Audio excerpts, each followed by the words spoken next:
En este vídeo te voy a enseñar si Cardano es una buena compra para el próximo mercado alcista. Vamos a ver las últimas noticias, analizaremos sus fundamentales y los compararemos con otros proyectos del mismo calibre, como por ejemplo Solana, y además en último lugar veremos un análisis técnico para ver qué precio podríamos esperar a corto, medio y largo plazo. Quédate hasta el final del vídeo porque este vídeo te va a ayudar un montón. Seguramente si has estado pendiente de las últimas noticias de Cardano, tanto en Twitter como en YouTube, te habrás dado cuenta que mucha gente ha comentado que Cardano había sido deslistada de uno de los mayores fondos de criptomonedas a nivel institucional. Pues bien, aquí podemos ver la noticia de Grayscale que lo comentó, que habían hecho una serie de cambios en sus tres fondos, que son el de proyectos con mucha capitalización, proyectos DeFi y proyectos quitando Ethereum que estén relacionados con los smart contracts. Pues bien, si vamos al primero podremos ver que aquí pone que Cardano ha sido eliminada y mucha gente comentaba que esto se debe a que la empresa esta institucional pues ya no tiene tanta confianza en este proyecto, y realmente eso no es verdad. De hecho, simplemente ha sido eliminada porque Solana ha tenido un crecimiento muy grande en los últimos meses. De hecho, en lo que llevamos de año ha subido un montón y esto ha provocado que haya un rebalanceo en lo que sería este fondo, como podemos ver por aquí. Básicamente le han dado más importancia a Solana y a otras criptomonedas y han tenido que eliminar una que ha sido Cardano. De hecho, Avalanche tiene más o menos el mismo market cap y tan solo tiene un 1%. Seguramente si Cardano sube,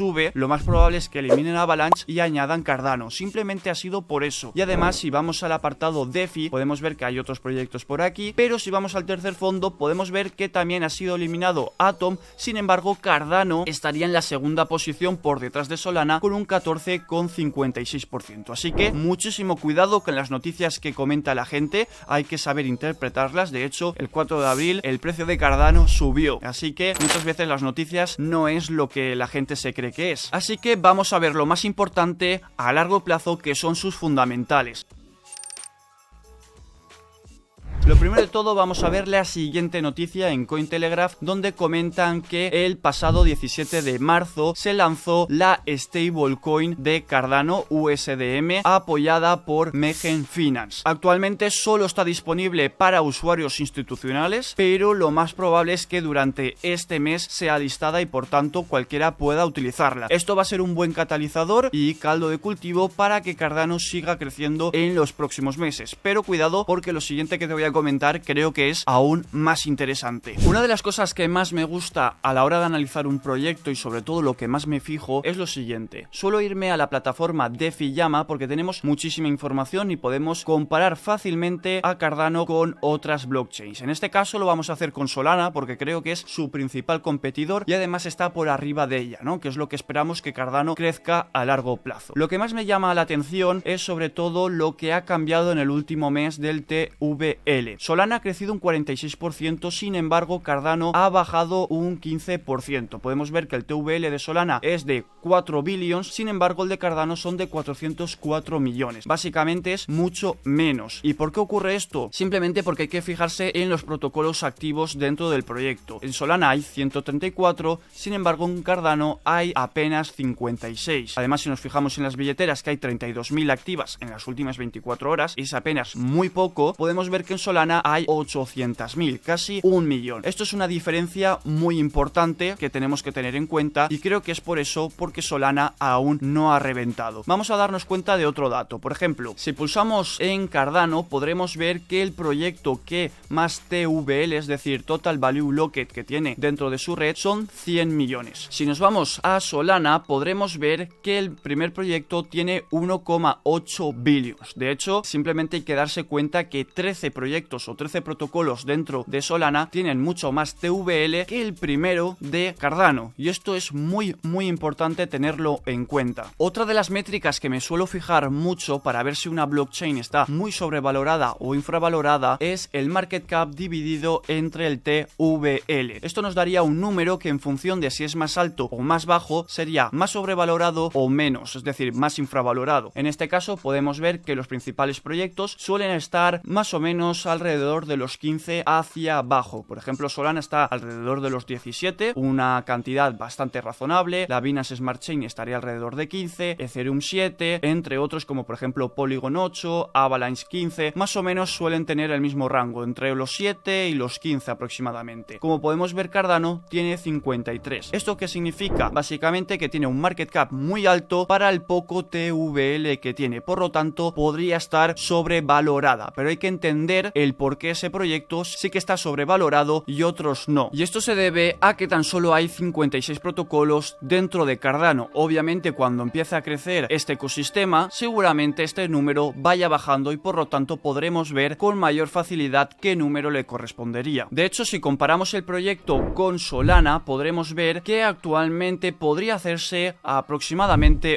un por 4 desde el precio que está actualmente hasta los $2.50 si tuviera el market cap de Solana, por lo cual creo que es un proyecto bastante interesante a tener en cuenta. Seguramente no sea el que más crezca, pero sí que tiene su potencial, así que si no has comprado podría interesarte comprar, aunque creo que hay mejores oportunidades, y si ya tenías y estás en pérdidas, pues no te preocupes porque creo que Cardano aún está en sus principios y tiene mucho por delante que crecer. De hecho, una de las recomendaciones que hago cuando analizas un proyecto es analizar su roadmap y saber si están aún en el principio o ya están en el final, y por tanto es en el momento más interesante para entrar en un proyecto. En este caso estábamos viendo que estamos en la fase de Voltaire, o al menos va a ser la que se va a desarrollar durante 2024, que se trata de la gobernanza. ¿Qué vamos a conseguir con esto? Hacer la red más segura y además descentralizada, que es lo más importante dentro de las criptomonedas. Además, a principios de este año hemos tenido una actualización dentro de Cardano que se llama Plutus V3. ¿Esto qué ha permitido? Podemos ver por aquí que básicamente se han ajustado a los últimos estándares de la industria, y además podemos por aquí ver que la incorporación de nuevas primitivas criptográficas en esta versión ayuda a los desarrolladores a cumplir las mejores prácticas del sector, utilizando algoritmos criptográficos conocidos y óptimos, portar smart contracts de Ethereum y crear puentes de seed chains. Esto es súper importante para el futuro de Cardano, y además V3 ofrece un contexto actualizado de las secuencias de comandos que permitirán a los usuarios ver entidades relacionadas con la gobernanza ZIP 1694. Fijaos en este número porque vamos a ver la siguiente noticia. Como podemos ver, en enero de 2003, con esta noticia que dice Cardano anuncia su hard fork Chang para principios de 2024. Y dirás, ¿esto qué significa? Pues básicamente es que han programado para la primera mitad del año una actualización. Esto marca un hito hacia un modelo de gobernanza impulsado por la comunidad, es decir, hacerlo más descentralizado y más seguro. Si echamos un poco más para abajo, podremos ver lo siguiente. Charles Hoskinson, que es el creador de Cardano, sostiene que la blockchain demostrará cómo implementar una gobernanza descentralizada de manera adecuada, la transición a la era de Voltaire delineada por la propuesta ZIP 1694. Subraya el compromiso de Cardano de lograr una gobernanza plenamente comunitaria en 2024 con la celebración de talleres, eventos de votación, entre otras cosas. Pero eso no es todo lo que trae Cardano en 2024. Además de las innovaciones en la gobernanza, la agenda para 2024 incluye planes para una mayor tokenización, creando un terreno fértil para aplicaciones descentralizadas en los campos DeFi, NFT, entre otros. El enfoque de Cardano permite la emisión de tokens sin la necesidad de contratos inteligentes, simplificando la entrada de marcas y creadores al espacio Web3. Es decir, van a permitir que obviamente ya por fin el ecosistema empiece a crecer, empiece a entrar más dinero, y es por ello que os enseñaba anteriormente que creo que Cardano, si llegase al market cap de Solana, podría hacerse un por 4 de donde estamos actualmente. Imaginaos cuando empiecen a haber muchos airdrops, muchos lanzamientos de proyectos dentro de Cardano, el potencial que podríamos encontrar. Yo creo que un precio bastante objetivo sería entre los 4 y 6 dólares. No creo que lleguemos a esos 10 dólares que dice mucha gente, ya lo veremos en el próximo mercado alcista, pero obviamente necesitamos que entre mucho capital. ¿Por qué? Porque el principal problema que tiene Cardano es que actualmente se encuentra en el número 9 de market cap, es decir, tiene muy difícil que pueda multiplicarse por muchas X. Por tanto, si queremos ver un precio entre 4 o 6 dólares, rozando ahí quizás los 10, obviamente necesitamos que entre mucha liquidez al mundo de las criptomonedas, y esto obviamente sucederá en algún momento, pero creo que lo más objetivo sería un precio entre unos 4 y 6 dólares como mucho. De hecho, si nos vamos a la página web de Cardano, podremos ver que todas las semanas van publicando actualizaciones de lo más importante que hay dentro de la red. Fijaos que hay un montón de páginas y un montón de actualizaciones, pero nos vamos a fijar en el último. Aquí tenemos los puntos más importantes, pero sobre todo yo me fijo aquí en las estadísticas hasta la fecha, que serían 164 proyectos lanzados, 1353 que están actualmente en construcción. Esto nos está diciendo ya que Cardano solamente está en los inicios, que aún queda muchísimo por delante y por tanto el mayor potencial. Y sobre todo si nos fijamos en los scripts que han sido implementados en la versión V2 de Plutus, ya tenemos 5 o 6 veces más incluso de los que se hicieron en la primera versión, con un total de más de 88 millones de transacciones. Esto es súper importante y nos da a entender que obviamente Cardano va a tener un muy buen futuro. Pasamos con el análisis técnico de Cardano y vamos a hacer un pequeño repaso a lo que ya os comenté durante 2022 y 2023, que básicamente esos 0.40 iban a funcionar como un soporte muy importante dentro de Cardano, porque fueron los máximos que tuvimos durante los pasados mercados alcistas, y además, como vimos cuando rompió, luego costó mucho volver a recuperar esos 0.40 y una muy buena oportunidad de compra eran los 0.29, así que espero que muchos me hicierais caso y ahora tengáis muy buenos beneficios, prácticamente un por 2 os habréis hecho. Actualmente estamos dentro de lo que sería este canal alcista y podríamos tener dos movimientos a corto y medio plazo. El más pesimista, por así decirlo, sería romper este canal alcista y irnos a rebotar a los 0.40 para coger liquidez y de ahí ya poco a poco volver a crecer, crear un poco ese dólar que sería pues obviamente una resistencia importante y luego ya romperla para irnos ya alrededor de esos máximos en los $3, ¿vale? Yo sí que es cierto que vendería algo cuando alcanzáramos ese precio de $1 y me dejaría un resto para buscar nuevos máximos históricos, pero bueno, cada uno que haga lo que quiera. Ese sería el movimiento más pesimista y creo que será seguramente el que veamos. El segundo movimiento, que sería ya más obviamente más optimista, sería básicamente continuar con el rango dentro de este canal alcista, tocar el dólar. Yo aquí haría alguna venta por si acaso tuviéramos un rebote y nos fuéramos para abajo, pero lo más probable es que tengamos un rebote y rompamos ese dólar. Ese creo que sería el segundo movimiento. Luego ya más para largo plazo, una vez que rompamos ese dólar, que creo que obviamente es bastante psicológico dentro del mundo del análisis técnico y creo que lo vamos a alcanzar porque Cardano lo volverá a hacer, veremos que la siguiente punto de venta serían los 2,33. De romper esos 2,33 sí que nos iríamos a máximos históricos, pero también hay que fijarnos en el siguiente gráfico donde comparamos Cardano con Bitcoin, que es normalmente donde nos podemos fijar si estamos en una plena bull run. En este caso, como podemos ver, aquí tendríamos la bull run de 2018, donde Cardano lo hizo muy bien con respecto a Bitcoin, y luego tenemos el bull run de 2021-2022, donde también lo hizo bastante bien. Seguramente el siguiente movimiento de Cardano ya no sea tan importante como los pasados, pero aún así creo que con respecto a Bitcoin podríamos ver entre un por 3 y un por 4, y cuidado que no rompamos esta tendencia que tenemos por aquí, porque si lo hiciéramos sí que podríamos ver un gran movimiento en Cardano. Sin embargo, creo que como mucho podríamos ver lo que os he comentado, ese por 4 para acercarnos a Solana alrededor de los $2,6, y como mucho, si todas las criptomonedas empiezan a subir de forma exponencial, veríamos un precio alrededor de los $4 y $6. Y te preguntarás, ¿por qué piensas esto? Básicamente porque creo que Cardano en este caso tiene un problema muy importante, y es que tiene una capitalización muy alta en comparación con otros proyectos. Por eso os digo que Cardano sí que puede subir, pero creo que hay mejores oportunidades hoy en día en el mercado. Yo me uniría a proyectos que estén en las narrativas más importantes, que están en tendencia, como la IA, de Pins, RWA, blockchains modulares, que por cierto os dejaré los enlaces en la descripción de este vídeo. Y ya está, simplemente esto es el análisis de Cardano. Si te ha gustado, no olvides dejar un buen like. Te voy a dejar por aquí una lista de reproducción de proyectos de inteligencia artificial y otro con meme coins que creo que tienen bastante potencial para el próximo mercado alcista. Déjame en los comentarios cualquier otra criptomoneda que te gustaría que analizara, como por ejemplo XRP o Solana, y hasta el próximo vídeo.